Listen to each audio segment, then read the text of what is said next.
100টা well খনন করতে চলেছি। জল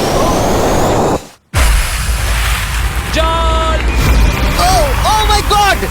তোমরা দেখতে পাচ্ছ কেনিয়ার একটা ছোট্ট গ্রামের লোকেরা জলের সরবরাহ পেল, তাও আবার মাত্র 1 সেকেন্ডের মধ্যে। একটা হয়ে গেছে, আরো 99টা ওয়েল খনন করা বাকি আছে। তোমাদের এই ভিডিওটা দারুণ লাগবে। এই 100টা ওয়েল মিলিয়ে 500,000-এরও বেশি মানুষকে পরিশ্রুত পানীয় জল সরবরাহ করতে চলেছে। তারপর আমরা কেনিয়ার এই অংশে বেশ কিছু ওয়েল খনন করবার পরে আমরা কিছুটা দক্ষিণে নেইরির স্কুলগুলোতে গেলাম, আর অবশ্যই বলবো তারা আমাদের দেখে খুব খুশি হয়েছিল।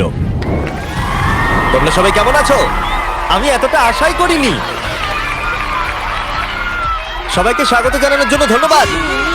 আমি বুঝতে পারছি না কি করে রিঅ্যাক্ট করব। তোমাদের সকলকে ধন্যবাদ জানাই। আমরা আসার জন্য এই গ্রামে একটা ওয়েলকাম সেরিমনি হয়ে গেল, আর নোলান তার মধ্যে অংশ নিয়ে নিল। তার মধ্যে নোলানকে দেখতে সবথেকে অকওয়ার্ড লাগছে, আর এগুলো দেখতে আমার খুবই ভালো লাগছে। আর যখন আমরা স্কুলগুলো ঘুরে দেখলাম, দেখো একজন গেস্ট এসেছে। কেমন আছো তোমরা? তোমাদের সব ঠিকঠাক চলছে তো? তোমরা সবাই ভালো থেকো। একজন টিচার আমাদের দেখালো কিভাবে সবাই জল আনে। সেটা এই নদীটা থেকে, যার জল খাবার একদমই উপযুক্ত নয়। এখান থেকে ছাত্রছাত্রীরা জল খায়। হ্যাঁ এটা তো পাগলামি। হ্যাঁ, আপনি জানেন স্টুডেন্টদের ডায়রিয়া, টাইফয়েড, নানা রকম ইনফেকশন হতে থাকে, কারণ আমরা এই জল ব্যবহার করে থাকি। তাই আমরা ওদের যতটা সম্ভব চেষ্টা করি যত্নে রাখার, কিন্তু আপনারা দেখতেই পাচ্ছেন যে কি অবস্থা। কিন্তু জীবনে বাঁচার জন্য জল তো লাগেই। এই পরিস্থিতিটা দেখে আমাদের খুবই খারাপ লাগলো। এই অস্বাস্থ্যকর জল খাওয়ার ফলে বাচ্চাদের জীবন ঝুঁকিপূর্ণ হয়ে যায় এবং কখনো কখনো সংক্ষিপ্ত হয়ে পড়ে। কিন্তু অন্তত এই গ্রামের জন্য আমরা এই পরিস্থিতিটাকে বদলাতে চলেছি। আমার মনে হয় না এটা আমার মাথায় ফিট হবে। আমার মাথাটা অনেক বড়। দেখা যাক আমরা জল খুঁজে পাই কিনা। ও ও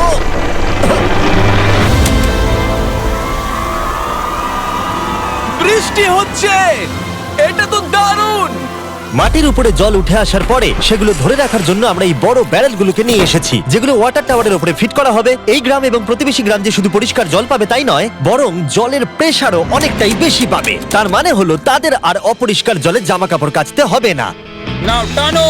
নোলানের মায়ের সঙ্গে তুলনা করলে এটা কত ভারী হবে? প্রায় 2টো নোলানের মায়ের সমান। ওহ গড! ভাই আমি কিন্তু তোমাকে এখান থেকে ফেলে দেবো।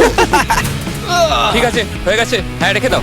আমরা কেনিয়াতে আরো 20টা ওয়েল খনন করলাম, আর সেটা করবার পরে আর এখানে তো আরেকটা ওয়েল হয়ে গেছে। চিন্তা করো না, আমার আরেকটা জুতোতে আরো বেশি জল আছে। আর এটা দেখাবো আমরা প্রথম 29টা ওয়েল কিভাবে খনন করলাম। আমরা একটা বড় ড্রিল মেশিন দিয়ে মাটির গভীরে কয়েকশো ফুট নিচ অব্দি খনন করলাম, আর একটা পরিশ্রুত পানীয় জলের বিশাল উৎসের সাথে জুড়ে দিলাম। তারপরে আমরা পাইপের সাথে এটাকে জুড়ে দিলাম, যাতে আফ্রিকার সবাই এই জল খেতে পারে আর সেটা তুলতে পারে ঠিক এই রকম ভাবে।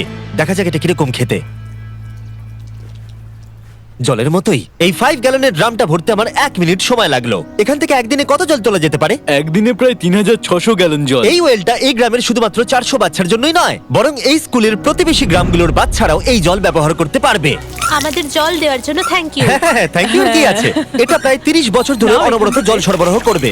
আপনারা হয়তো এটা ভাবছেন যে এই বিশাল কর্মকাণ্ডের জন্য গভর্নমেন্টের সাহায্য নেওয়া হয়েছে, কিন্তু এটা সত্যি নয়। এই সমস্যার সমাধান করা সম্ভব হয়েছে কারণ মানবতা সর্বদা পাশে এসে দাঁড়ানোর চেষ্টা করেছে। তোমার সাকসেসের পেছনে রহস্যটা কি? সত্যি বলতে, তুমি যা ভালোবাসো তা সততার সাথে করতে থাকো, আর তুমি বুঝতেও পারবে না সাকসেস কখন চলে এসেছে। দেখো, এটাকে আমি একদম কাছে নিয়ে আসছি। আমাদের দেখতে পাচ্ছো? এটা দারুণ, তাই না? হ্যাঁ। ওপরে তাকাও, দেখো রেকর্ড হচ্ছে। ঠিক আছে, আমি এটাকে আরো কাছে আনছি। এই দেখো, তোমরা নিজেদেরকে দেখতে পাচ্ছ?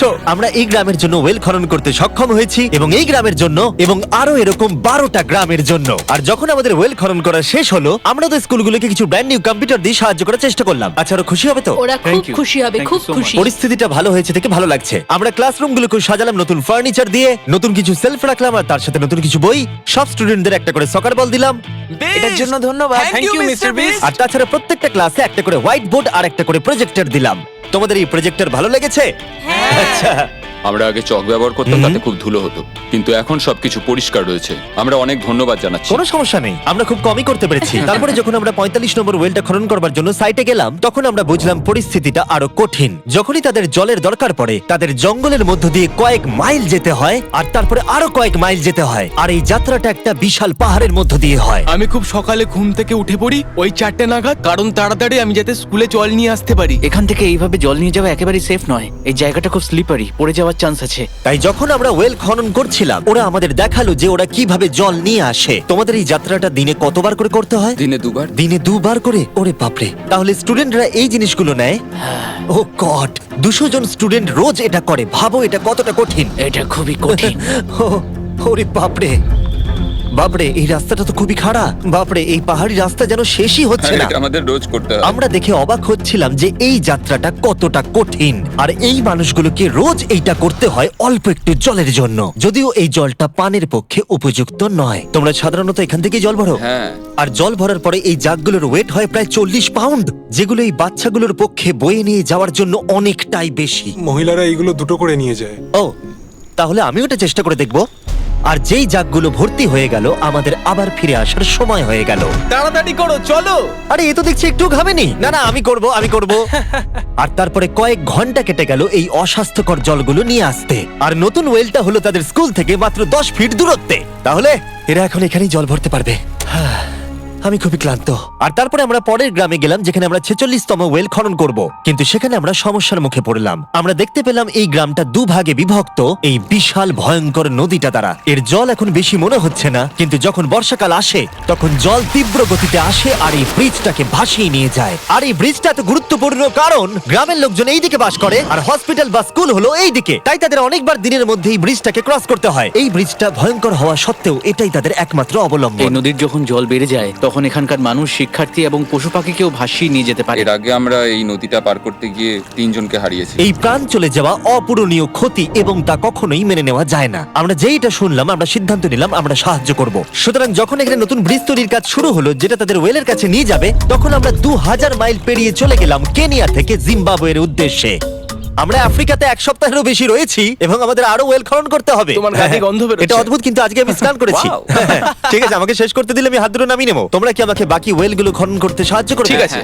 আমাদের প্রথম কাজ ছিল একটা লোকাল হসপিটাল ঘুরে দেখা, যেটার ভীষণভাবে পরিষ্কার পানীয় জলের দরকার ছিল। ভেতরে ঢোকার পর আমরা বুঝতে পারলাম এই গ্রামগুলোর উপরে এই হসপিটালটার প্রভাব কতটা বেশি। 1 বছরে এখানে কতগুলো সন্তানের জন্ম হয়? 1 মাসে মোটামুটি 50টা বাচ্চা। মানে বছরে 600 জনের জন্ম হয়।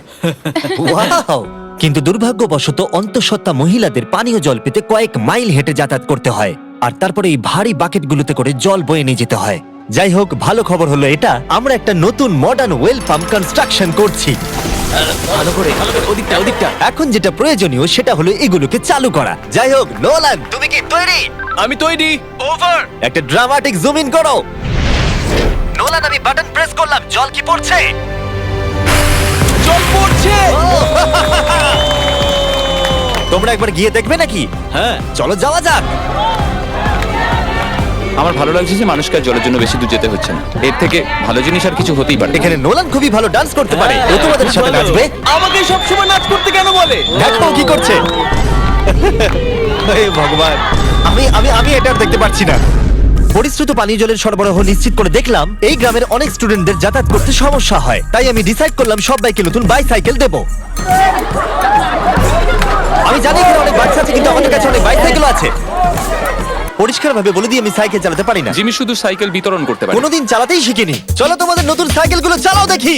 3, 2, 1, চলো। সবাই আমাকে বেরিয়ে যাচ্ছে। খুব সাবধানে, আমি কিছু চালাতে পারি না। কারোর সঙ্গে আমার ধাক্কা লাগবে। তুমি কি চালাবে এটা? ঠিক আছে, যাও চালাও। ঠিক আছে।